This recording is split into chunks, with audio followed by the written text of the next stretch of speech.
Hello friends, মিতার রন্ধনশালায় সকলকে স্বাগত। আর আমি মিতা। আমার আজকের রেসিপি নিরামিষ বাঁধাকপির তরকারি। এটা একেবারেই নতুন রান্না নয়, প্রত্যেকের বাড়িতে প্রতিটা সিজনেই অনেক দিনই হয়ে থাকে, কিন্তু আমি এটা আজকে শেয়ার করছি নতুন রাঁধুনিদের জন্য। অনেকে বাঁধাকপির তরকারি রান্না করতে সময় লাগে বলে একটু ভয়ই পান। সেজন্য কি করলে বাঁধাকপিটা বেশি সময় লাগবে না, সেটা আমি ভিডিওর শেষে একটু আলোচনা করে দেবো। এই রান্নাটা যে কোনো নিরামিষ দিনে বা পুজোর দিনে বা পুজোর ভোগ হিসেবেও চলতে পারে। প্রথমে গ্যাসে একটা কড়াই চড়িয়ে 2 টেবিল চামচ সর্ষের তেল দিয়ে ছোট ছোট পিস করে কেটে নেওয়া কয়েকটা পিস আলু লালচে করে ভেজে তুলে নেব। এখানে আলুর পিসগুলো ছোট করে কেটেছি, কারণ আমি যে বাঁধাকপিটা ব্যবহার করব সেটা খুবই কচি এবং টাটকা। এরপর কড়াইয়ে যেটুকু তেল আছে তার মধ্যে 1 চা চামচ পরিমাণ ঘি দিয়ে দিলাম। ঘিটা গরম হতে একটা তেজপাতা, 2টো শুকনো লঙ্কা টুকরো করে কেটে ভেজে নিলাম। এরপরে গোটা গরম মশলা হিসেবে 2 টুকরো দারচিনি আর 4টে এলাচ সুন্দর করে ভেজে নিলাম, লবঙ্গ ব্যবহার করিনি। এরপরে আমি জিরে দিলাম 1 চা চামচ আর 1/2 চা চামচ দিলাম হিং। হিংটা ভাজার সুগন্ধ বেরোলে আমি 1 চা চামচ আদা বাটা আর 1 চা চামচ কাঁচা লঙ্কা বাটা দিয়ে আদার কাঁচা গন্ধটা চলে যাওয়া অবধি ভেজে নিলাম। রান্নাটা কিন্তু মিডিয়াম টু লো হিটেতে হচ্ছে, হাই হিটেতে কখনো করো না, মশলা জ্বলে যাবে। মশলা ভাজা হয়ে গেলে আমি খুব পাতলা করে কেটে নেওয়া বাঁধাকপি কড়াইয়ের মধ্যে দিয়ে দিচ্ছি। বাঁধাকপিটা যতটা পাতলা করে কাটবে রান্নাটা হতে ততটাই কম সময় লাগবে। বাঁধাকপিটা দিয়ে দেওয়ার পরে অল্প করে লবণ দিয়ে দিচ্ছি আর দিচ্ছি আন্দাজ মতো হলুদ।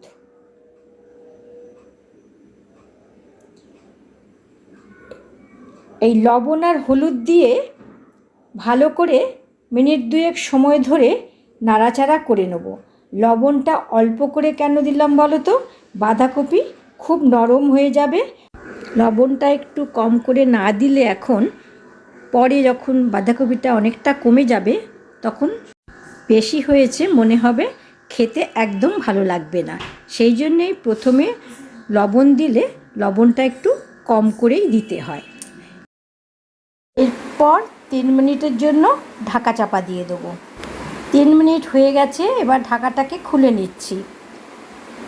নেড়ে নেবো একটু। অনেকটাই কমে গেছে আর রান্নাটায় কোনো জল ব্যবহার হবে না। দেখো বাঁধাকপি থেকে কতকটা জল বেরিয়ে গেছে, এই জলেতেই বাঁধাকপি সেদ্ধ হয়ে যাবে। এবারে দিয়ে দেবো ভেজে রাখা আলু আর দেব কিছুটা কড়াইশুঁটি। কড়াইশুঁটিগুলো ফ্রোজেন কড়াইশুঁটি। এই আলু আর কড়াইশুঁটি দিয়ে প্রথমে একটু নেড়ে চেড়ে নেব, তারপরে গুঁড়ো মশলা এর মধ্যে দিয়ে দেবো। দিয়ে দিলাম 1 চা চামচ পরিমাণ জিরে গুঁড়ো আর 1/2 চা চামচ পরিমাণ ধনের গুঁড়ো।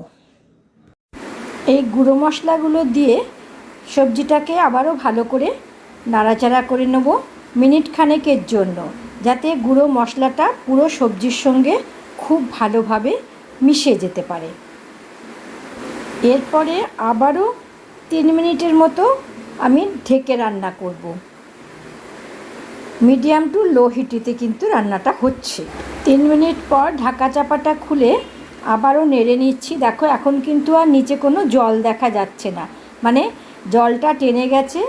আর আমি গরম মশলার গুঁড়ো 2 চিমটে দিয়ে দিলাম, 1 চা চামচ ঘিও দিয়ে দিলাম। এর মধ্যে রান্নাটা টেস্ট করে দেখে নিতে হবে, আর সেদ্ধ হয়েছে কিনা আলু আর বাঁধাকপি সেটাও কিন্তু একটু চেক করে নিতে হবে। ঘি গরম মশলা দিয়ে আমি ঢাকা দিয়ে দিয়েছিলাম 1 মিনিটের মতো, যাতে গন্ধটা ভালোভাবে মিশে যায়। এরপরে ঢাকাটা খুলে আবারও নাড়াচাড়া করে নিলাম। এবারে বলি বাঁধাকপিটা তাড়াতাড়ি কিভাবে আমরা রান্না করে নেব। যদি কচি হয় তো আমি যেভাবে করলাম সেভাবেই সম্ভব, আর যদি শক্ত বাঁধাকপি হয় সিজনের বাইরে বা যে কোনো কারণেই, সেক্ষেত্রে বাঁধাকপিটা কুচো করে কেটে নিয়ে 2 থেকে 3 মিনিট সামান্য গরম জল দিয়ে ঢেকে একটু ভাপিয়ে নিতে হবে। তারপর যদি জল থাকে সেটাকে ফেলে দিতে হবে, আর তারপরে যেভাবে রান্না করতে বললাম সেভাবেই রান্নাটা হবে। এছাড়াও মশলা হিসাবে আমি গুঁড়ো মশলা শুকনো ব্যবহার করেছি।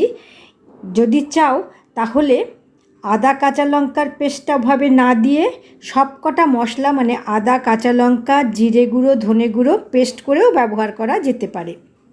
আর যদি মনে করো একটা টমেটো পাতলা করে কেটে নিয়ে মশলার সঙ্গে ভালো করে কষিয়ে নিতে পারো।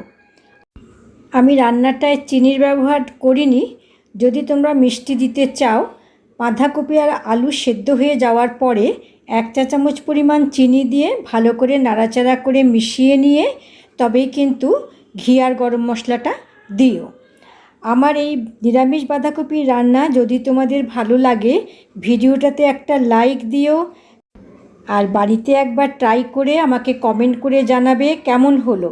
চ্যানেলে নতুন বন্ধু হয়ে থাকলে চ্যানেলটাকে সাবস্ক্রাইব করে বেল আইকনটাকে প্রেস করে অল নোটিফিকেশানটাকে অন করে রেখো পরবর্তী নতুন ভিডিওর নোটিফিকেশান পাওয়ার জন্য। সবাই ভালো থেকো, সুস্থ থেকো, সবাইকে ভালো রেখো। বাড়িতে অতি বয়স্ক কেউ থাকলে একটু সময় বের করে তাদের সঙ্গে কাটিও। আজ এই পর্যন্তই। দেখা হবে নতুন রেসিপি নিয়ে পরবর্তী ভিডিওতে। এতক্ষণ সঙ্গে থাকার জন্য ধন্যবাদ।